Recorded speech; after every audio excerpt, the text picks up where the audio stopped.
listeners, and welcome to this episode of Lady Heard. I am Silvia, and today I will be your host. Say hi to our lovely ladies, Cegolene and Schaida, Hi. Hey. who will today discuss with me two concepts that you might not be familiar with. The first concept that I wanted to talk to you about is heteronormativity, which is the idea that everyone in this world is straight. AKA, if you are a guy, you are only and unnecessarily attracted to women, and for women, you are only interested and attracted to men. However, it goes without saying that this concept is a little bit out of touch with reality. We know, in fact, that sexuality and romance can go in multiple directions, which contrasts with the so called norm. So, ladies, time to be heard. Have you ever heard of this term before? And if so, on what occasion? Who wants to go first? I can go first if you want. Yes, in my case during my bachelor's. So I remember I joined a research group by the time, and back in the days we were discussing society related topics in human rights mostly. And one of our discussions, a member brought up the topic. So I think that was the first time I heard of it. So interesting that they mentioned it during your study course in this case. Yeah. What about you, Sega? I knew of the concept, but I didn't have a word for it. And I think I heard it like only one time before, but I didn't do the connection. But I knew of the concept, yes. And did you knew it from your studies, or where have you heard it for the first time?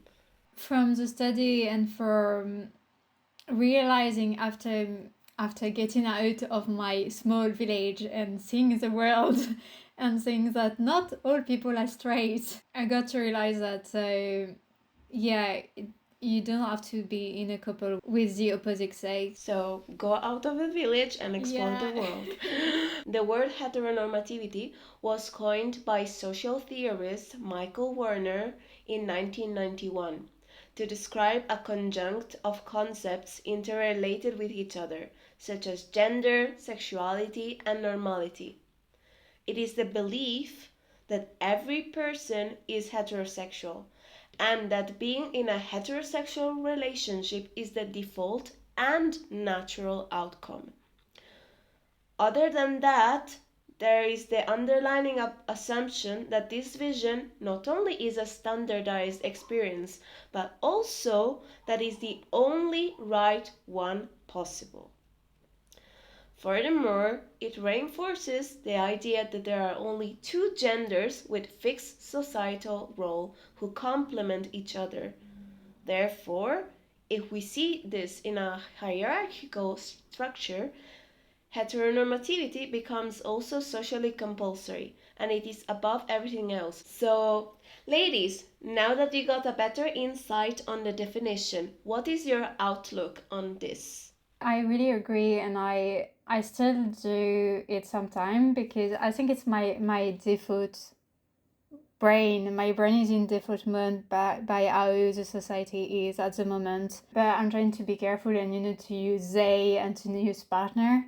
But sometimes when I'm tired or anything, or I don't think before I talk, I still like slip up. If I'm guilty of that, I guess that other people can be guilty of that too. Yeah, it's funny how wired your brain gets to be at a certain age, and that it's kind of hard to rewire it.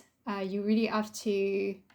It's a muscle, so you have to rewire it and to not think how you were taught to think until a certain point in your life. Yeah, no, I agree with this that it is not just the wiring brain part, is also like the environment we grow up in that makes us think, oh, I'm seeing just straight couples, I'm seeing just boy and girl holding hands together, being free, and you think that that is the norm. And then when you come across something different, you're like, oh, what is this?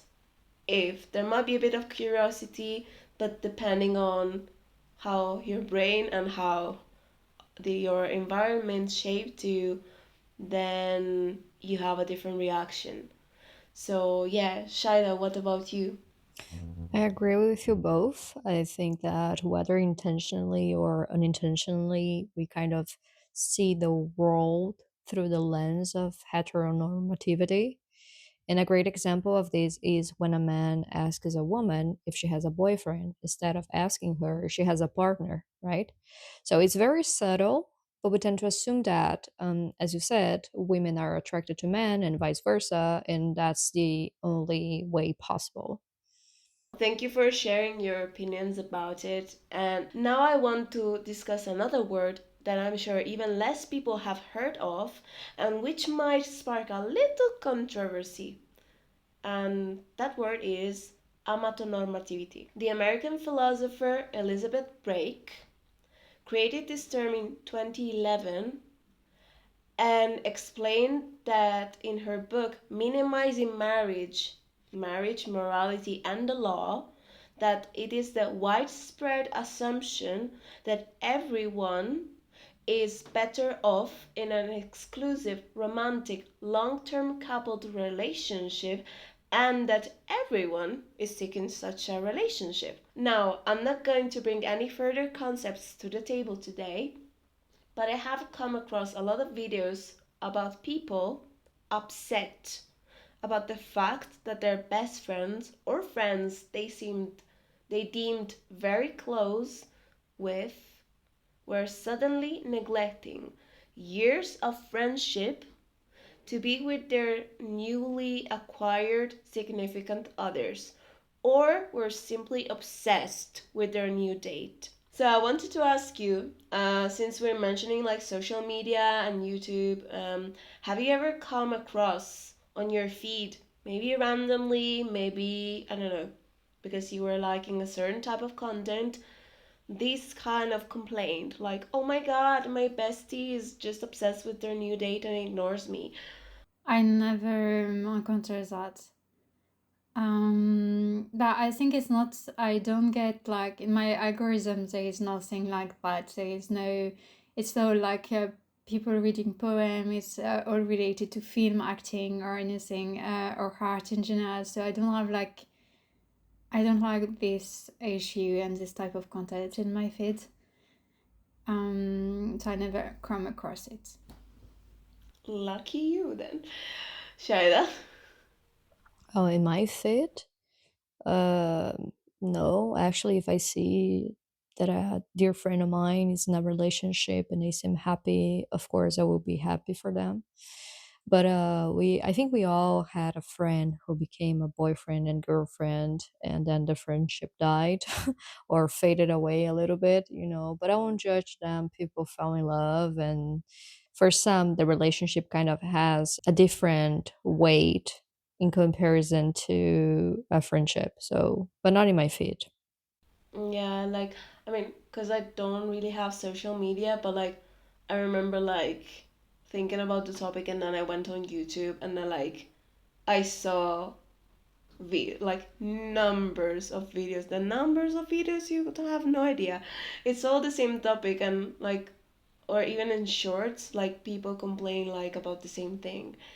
So this is the social media experiment, let's say, that I that I that I did on the topic, and that's what happened and my findings.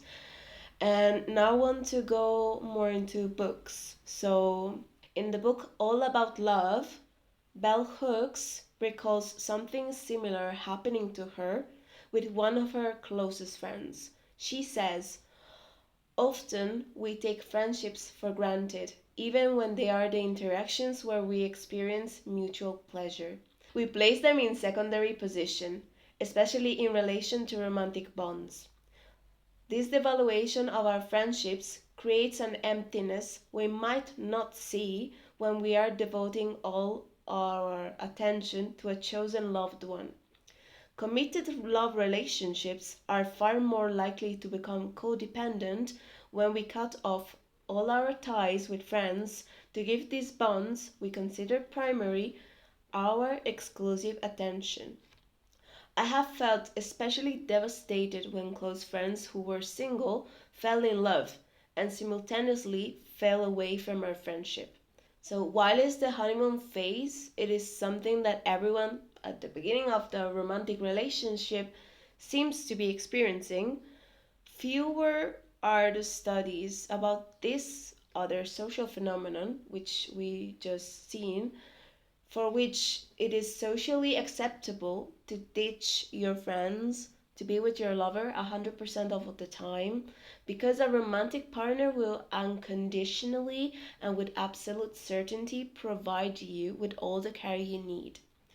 Like it is a moral obligation they have to fulfill, and it is taken for granted that this relationship should be put above any other one. The same goes with the idea that every single human on this planet who is not in a romantic relationship must be really sad, lonely about it, and that they are in some ways as immature as children, because a romantic relationship adults you up, let alone those who are seeking more than one partner, like polyamorous people.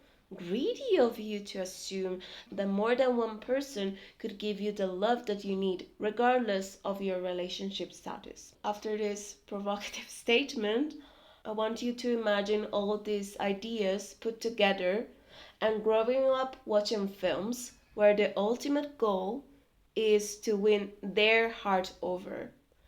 And I wanted to ask you, have you ever noticed that rom coms stop at the happy ending phase, but we never see what happens next and also what happened to their friends along the way? Yeah, I have witnessed that, and I watched a lot of different type of movie, and a lot of rom-com as the tension that you get before getting together. But that kind of weird because you want to see the happy ending. It will also be great to see what comes after, because a relationship, you know, it's a lot of work, and it's not always happy. There is conflict and all. Um, and I have witnessed as well, like especially in older series or older rom-com, like the single person were sad, and they fade in their life or something. It has gotten a bit better, but we could witness that. So we see the single person eating ice cream and being Yeah, and depressed crying on the couch when because it's they're single. great. Who doesn't Yeah. want to have like a night with the TV and eating ice cream and watching a series that you like? It's great, Yes. honestly. Yes. Yes. We live for the rom coms, especially when we need them. But yeah, I wouldn't mind like if they added like extra scenes, like after the ending, the end part, maybe to have like extra scenes, like, and that they are not part of the director's cut. They're actually part of the movie.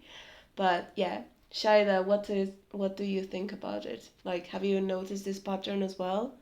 Yeah, I kind of notice, but to be fair to me, if I'm watching rom-com, I want a happy ending, period. Otherwise, I go for thriller. Really. That's the least I'm asking for. That's a choice. That's a choice, and I understand. Like sometimes we just need to like completely relax, detach from whatever is going on in the world and in our lives, and just hit pause and like go.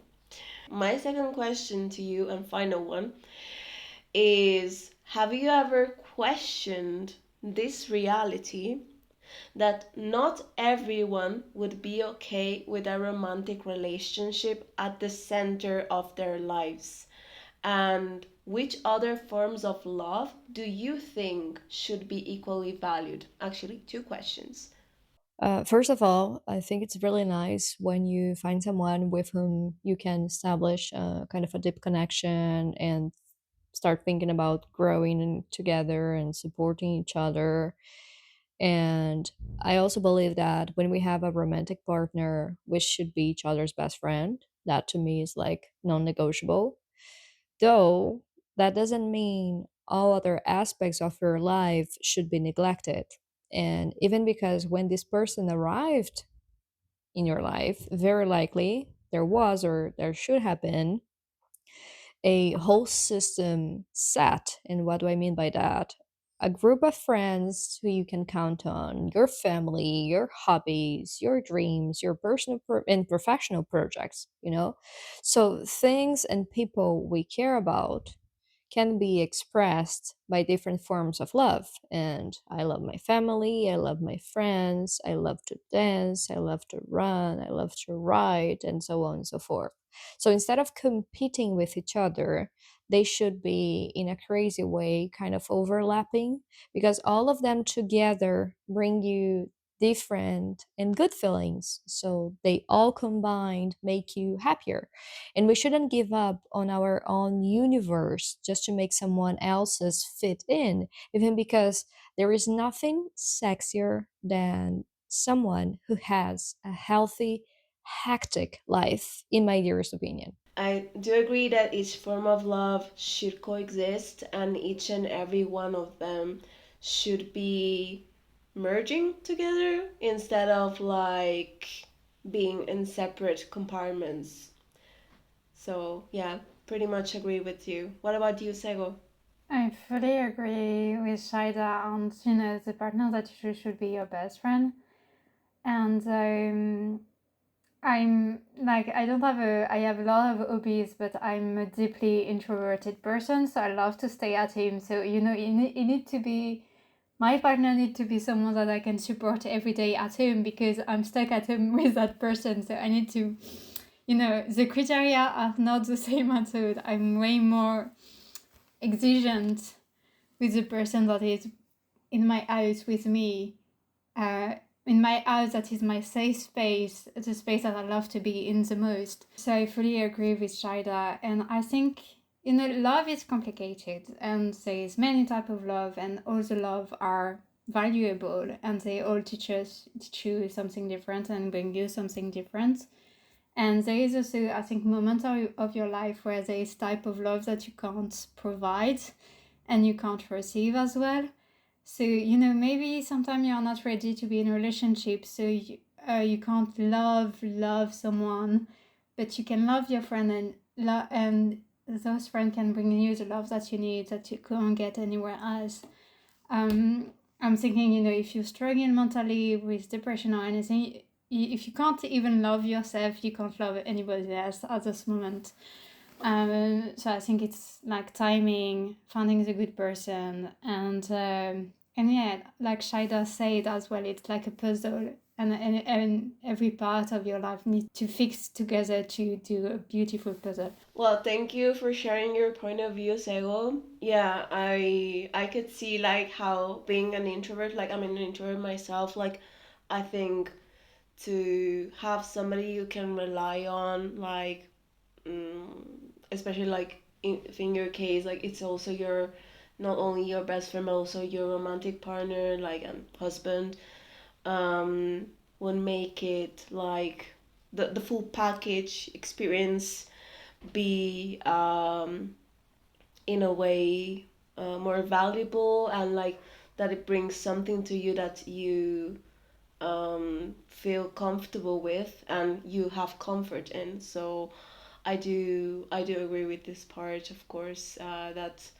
um, yeah, that partners like can give us stability, and especially if they live with us, it is better to have a healthy relationship than a shitty one. But for me, as a queer person, I have to say that I felt sometimes, well, quite a lot of times, left out by my friends because of romantic relationship. I have to say I have a little biased position on this. Whilst I do consider myself somebody that can feel romantic attraction, I'm also aware that there are more than just than romantic and sexual attraction. And Therefore, I am able to give and provide love and to hopefully also receive love also from other forms of love, such as friendship or, like, I don't know, a family member, as we were mentioning before. And I think that if possible, there shouldn't be like such big hierarchy between types of loves, because in the end we are all humans that want attention, need care, need to rely on one another, because, as I don't know who said this quote, but all humans, like every human is an island or something like that. And on top of that, I read, I think a couple of years ago, a book by Dolly Alderton called literally Everything I Know About Love. And I'm not gonna give you any spoiler about it, but it really kind of shapes your way to think differently about this topic. And yeah, I just want to thank you for both of your reflections. And I don't know if my experience and my reflections as a queer person might have like sparked, oh, like, okay, she thinks differently because she had a different experience to it, or not. But yeah, before closing, I wanted to know from you, what do you think of my perspective from somebody that doesn't have a hierarchical, let's say, view of love? It's totally valid and totally fair. I think I'm kind of the opposite of you. I think I don't know if I can blame that over on my introvert side, but you know, being with people is kind of exhausting when you are introvert, and so the only person I can be with that doesn't exhaust me is my partner, and that's great. But when I'm with friends, even though I love them, at one point I kind of like, I don't have any more energy, you know. I start to dissociate, I start to go into my own world, and I start to, and okay, I need a pause, I need a break. I'm sorry, I love you, but I need to go. So your view on that is totally fair, and it's based on your personality and your experience, and it's not. And I think it's great that you were able to pick out the type of love that you need, because it's important to know what you need in life to be happy. And it's great that you don't need to find a love partner to be happy. It's like, it makes your job like kind of easier, because it's hard to find someone that complete you and that give you happiness. Especially love is can be tricky. Sometimes you can be dumb and blind in love. That's great. I agree with Sego. Although, to me, I really need my me time. That's very important. So I will love my friends, I will love my partner, but I'd like to balance things out in a way. But it's true that with your partner, you develop intimacy. So you manage to spend a great amount of time, longer time with your partner that you would naturally spend with your friends, right? And that's also a proof that there is a future for you too, because otherwise, if you cannot stand each other more than a day, that's kind of a red flag. And yeah, so I think it's all about the way you balance your life and the amount of time you dedicate to yourself, to the ones you love, right? Yeah, I have to say, like, I relate to both of you, because I do have people that recharge me, Sego. Like, among like the people that are in my life, like there are some people that I'm like, I love you, but my social battery is dying. Goodbye. And other ones that are like, yes, I want to spend more time with you because I get energy from you, which is weird because I'm an introvert. So, but I also am very with you, Shaila. Like, me time is fundamental, especially when you need your, like, I don't know, 15 minutes a day 1 hour, whatever, of like doing something that you love and like you don't need anybody's intrusion, that is so priceless because it allows you to be more in tune with yourself, with your emotions, with how you're doing in every moment, and sometimes you really need it. You really need it. So we love our partners and like, but not every time. And yeah, on the content of intimacy, I think it depends which value and like how you interpret intimacy. Like, because if you attach it a tie to a sexual relationship, that is one type of intimacy, but then there's the emotional intimacy as well, no?